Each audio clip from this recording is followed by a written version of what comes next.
If you ask someone what to write, they'll often respond with, write what you know. Write what you know doesn't inherently mean translating your life exactly as it happened into a novel or a poem. Life doesn't have the causality that a compelling narrative requires. We try to have agency in our lives, but unlike fiction, things just happen. When considering that quote, write what you know, you need to always remember, fiction isn't real life. No amount of detail and no amount of authenticity in a fictional work is real life. Real life is real life. You may have a real moving experience from reading a book or a poem.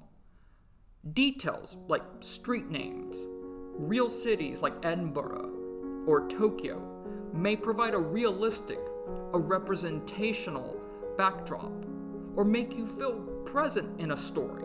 Those details exist to emphasize something for the reader within an imaginary story. So what do you write about if not what you know?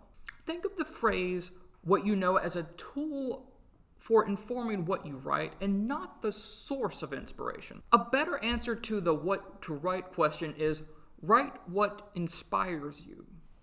What inspires you may come from your real life experiences. A visit to the Isle of Skye in Scotland may inspire a story that takes place on the Isle of Skye.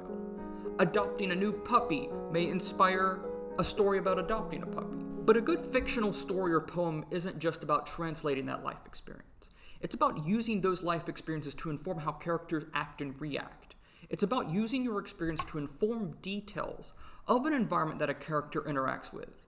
It's about using your life experience to create an imagined story to answer unanswered questions you have in your real life.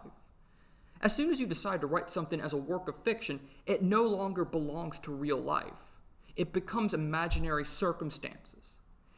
You can use the truth of what you experienced, the real life experiences and knowledge you have, to inform those imaginary experiences and to inform how your characters live truthfully in those imaginary circumstances.